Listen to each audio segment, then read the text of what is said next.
하나님, 오늘도 주일 아침 우리에게 새날을 허락하심에 감사드립니다. 오늘도 우리 잠언의 말씀을 통하여서 이 아침에 주님께서 우리에게 말씀하시는 그 지혜를 깨달아 알고 또 행하는 귀한 자들 되게 하여 주시옵소서.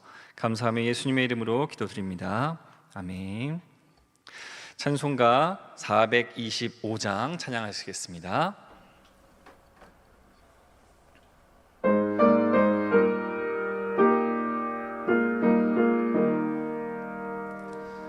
주님의 뜻을 이루소서. 고요한 중에 기다리니 진흙과 같은 날 빚으사 주님의 형상 만드소서. 주님의 뜻을 이루소서. 주님 발 앞에 엎드리니 나의 마음속을 살피시사 눈보다 희게 하옵소서. 주님의 뜻을 이루소서.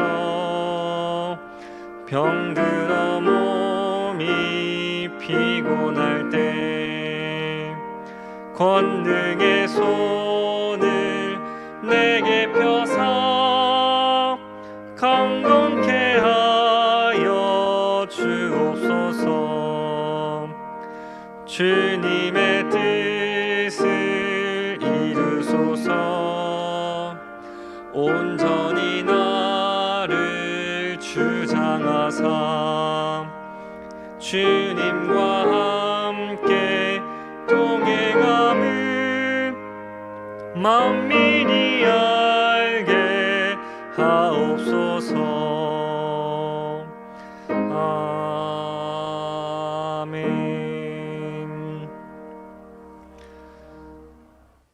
오늘 우리에게 주시는 하나님의 말씀은 잠언 19장 18절에서 29절 말씀입니다. 구약 932쪽, 생명의 삶은 108쪽에 있습니다. 이제 하나님의 말씀을 봉독합니다. 내가 내 아들에게 희망이 있은즉 그를 징계하되 죽일 마음은 두지 말지니라. 노하기를 맹렬히 하는 자는 벌을 받을 것이라. 내가 그를 건져주면 다시 그런 일이 생기리라. 너는 권고를 들으며 훈계를 받으라. 그리하면 내가 필경은 지혜롭게 되리라. 사람의 마음에는 많은 계획이 있어도 오직 여호와의 뜻만이 완전히 서리라. 사람은 자기의 인자함으로 남에게 사모함을 받느니라. 가난한 자는 거짓말하는 자보다 나으니라. 여호와를 경외하는 것은 사람으로 생명에 이르게 하는 것이라. 경외하는 자는 족하게 지내고 재앙을 당하지 아니하느니라. 게으른 자는 자기의 손을 그릇에 넣고서도 입으로 올리기를 괴로워하느니라. 거만한 자를 때리라. 그리하면 어리석은 자도 지혜를 얻으리라. 명철한 자를 견책하라. 그리하면 그가 지식을 얻으리라. 아비를 구박하고 어미를 쫓아내는 자는 부끄러움을 끼치며 능욕을 부르는 자식이니라. 내 아들아, 지식의 말씀에서 떠나게 하는 교훈을 듣지 말지니라. 망령된 증인은 정의를 업신여기고 악인의 입은 죄악을 삼키느니라. 심판은 거만한 자를 위하여 예비된 것이요 채찍은 어리석은 자의 등을 위하여 예비된 것이니라. 이 말씀은 살아계신 하나님의 말씀입니다. 아멘. 오늘도 엎드림 새벽 기도에 자리에 나오신 우리 온라인으로 함께 예배드리시는 모든 성도 여러분들을 주님의 이름으로 환영하고 축복합니다. 우리가 알듯이 지혜는 하나님의 말씀을 듣고 따름에 있습니다. 그런데 이를 조금 다른 말로 표현해보자면 우리는 지혜를 소유할 수 없다라는 뜻입니다.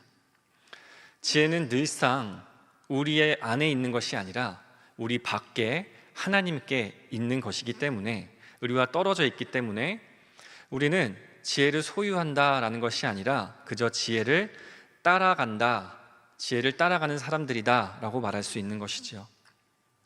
그래서 진짜 지혜자는 스스로 자신에게 지혜가 없다, 나는 지혜를 따라갈 뿐이다 라고 생각하는 사람들입니다. 지혜를 따르는 자를 우리는 지혜자라고 할 수 있지요. 18절부터 20절의 말씀을 읽어보겠습니다. 내가 내 아들에게 희망이 있은즉 그를 징계하되 죽일 마음은 두지 말지니라. 노하기를 맹렬히 하는 자는 벌을 받을 것이라. 내가 그를 건져주면 다시 그런 일이 생기리라. 너는 권고를 들으며 훈계를 받으라. 그리하면 내가 필경은 지혜롭게 되리라. 이 본문 말씀에서는 자녀를 훈계하라고 합니다. 그러나 만약 우리가 내가 가진 지혜로 자녀를 훈계를 하려고 한다면 징계를 죽일 때까지 할 수도 있고 맹렬한 노를 품을 수도 있는 것입니다. 내 말을 듣지 않으면 화가 나는 것이 당연하니까요.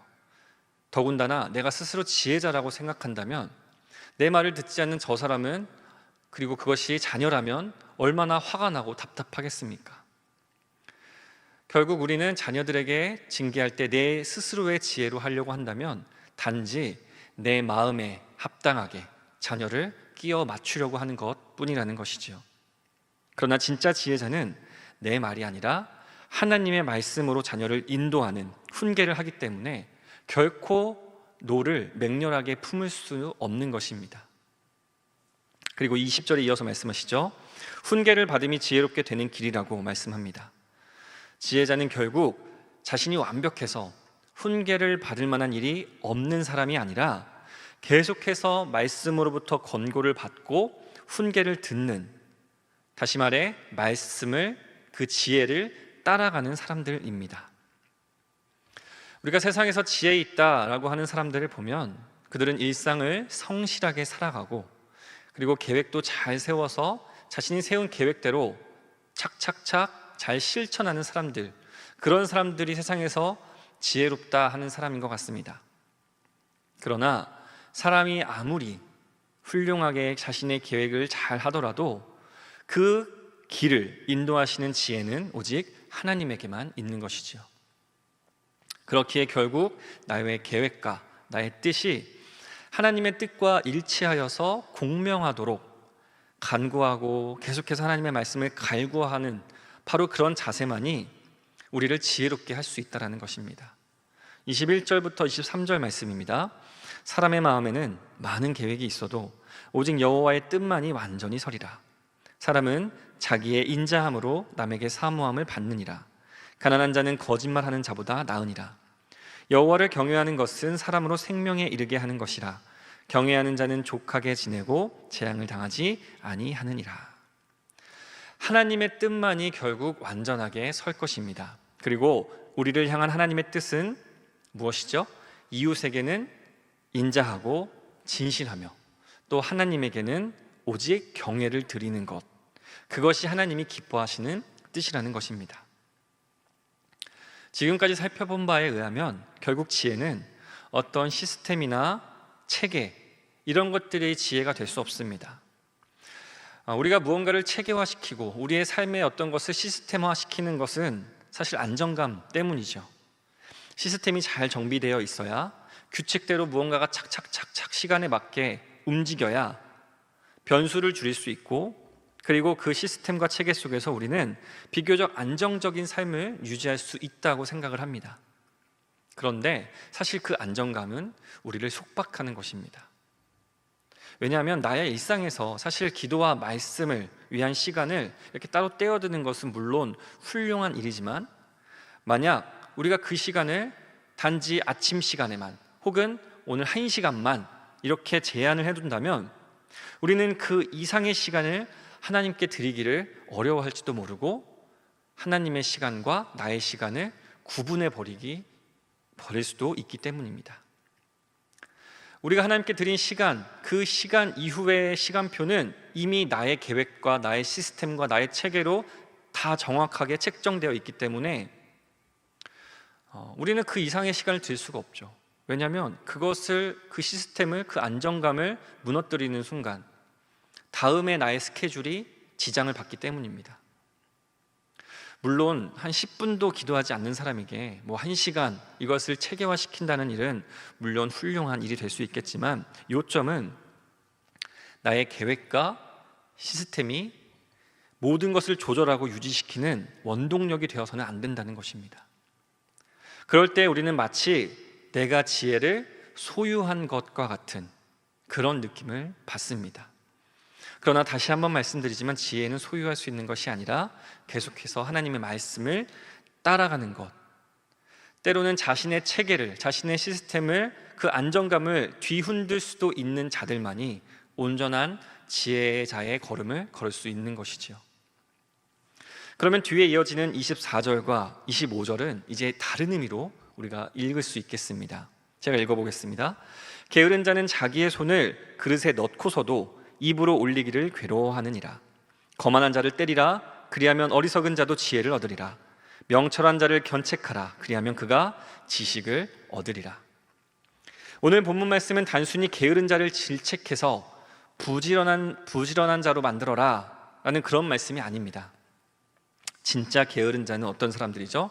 말씀을 듣고 가지고 있고 보면서도 실제로 그 말씀을 떠먹어서 내 삶으로 나타내기를 괴로워하는 자들, 그들이 바로 게으른 자들인 것입니다.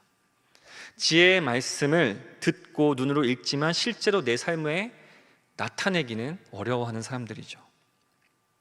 이 중에는 자기 삶의 체계와 자기 삶의 그 안정감, 그 시스템 때문에, 거기서 오는 그 안정감 때문에 그것들을 바꾸기를 괴로워하는 사람들도 분명 존재합니다. 그들의 삶은 실제로는 게으르지 않겠죠. 얼마나 계획대로 착착착 진행하면서 자신의 삶이 얼마나 부지런하다고 자랑을 하겠습니까? 하지만 만약에 그들도 말씀 앞에서 자신의 체계를 무너뜨리기를 원치 않는다면 그것은 그들도 게으른 자다, 말씀을 떠먹지 않는 자다라고 할 수 있는 것이죠. 그래서 25절 말씀은 곧바로 거만한 자를 향해 경고하고 있는 것입니다.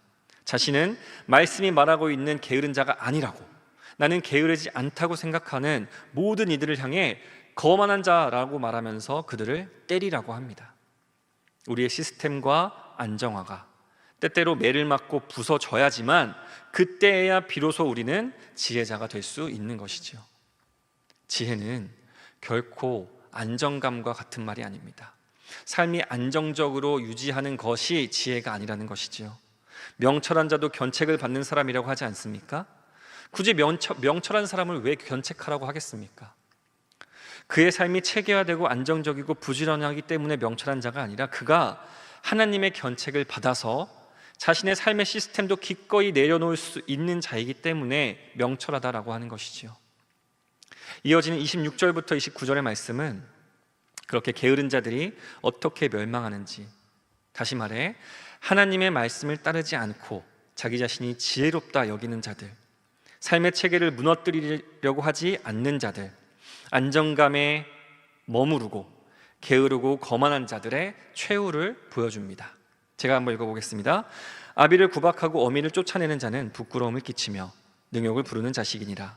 내 아들아, 지식의 말씀에서 떠나게 하는 교훈을 듣지 말지니라. 망령된 증인은 정의를 업신여기고 악인의 입은 죄악을 삼키느니라. 심판은 거만한 자를 위하여 예비된 것이요 채찍은 어리석은 자의 등을 위하여 예비된 것이니라. 그들은 자신의 부모에게 부끄러움과 능욕을 주는 자들입니다. 게으른 자들은요. 왜냐하면 끝까지 자신의 지혜를 고집하다가 결국 하나님 아버지의 지혜를 자신의 삶에서 쫓아내는 자들이기 때문입니다. 아니, 내 삶은 지금으로도 충분합니다라고 생각하면서 하나님의 말씀이 내 삶을 뒤흔들려고 할 때 그것을 거부하는 것이죠.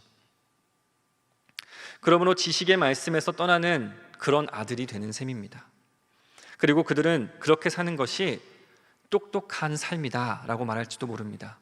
그러나 27절에는 분명하게 그런 교훈을 듣지 말라라고 경고하고 있습니다. 그들은 계속해서 정의의 말씀을 업신여기고 자기 자신의 지혜를 따를 것입니다. 그리고 결국 하나님으로부터 멀어져서 말씀을 떠먹지 못하고 죄악을 삼키게 될 자들입니다. 그런 거만한 이들에게 예비된 최후는 심판과 채찍일 뿐이죠. 말씀을 마무리합니다. 우리는 지혜를 소유할 수 없습니다. 지혜를 소유했다는 착각에 빠지게 되면 우리는 거만하게 되죠. 그리고 그렇게 되면 자신의 말을 마치 진짜 지혜인 양 다른 사람들에게 거짓 증언하게 됩니다. 너도 나처럼 해봐. 내가 이렇게 알려주는 대로 한번 해봐. 하나님의 말씀이 아니라 내 안에 있는 나의 지혜를 자꾸 전하려고 하는 것이죠. 우리는 나를 지혜롭게 만들어줄 것 같은 그런 체계와 안정감, 거기서 머무르려고 하는 그런 자세를 우리 삶에서 과감히 내쫓아야 합니다. 하나님의 말씀 앞에서 과감히 그것들을 흔들 수 있어야 하는 것이지요. 오직 하나님의 말씀과 하나님의 뜻이 우리 모두의 삶을 인도하시도록 그런 부지런한 지혜자가 되시기를 간절히 축원합니다. 함께 기도하겠습니다. 하나님, 이 새벽에도 말씀을 통해 우리를 만나주심에 감사드립니다. 오직 지혜의 말씀으로 게으른 우리를 인도하여 주시옵소서. 고은 원로 목사님의 신원을 강건케 하여 주시고 앞으로의 삶 가운데도 주님께서 인도하시고 책임져 주시옵소서.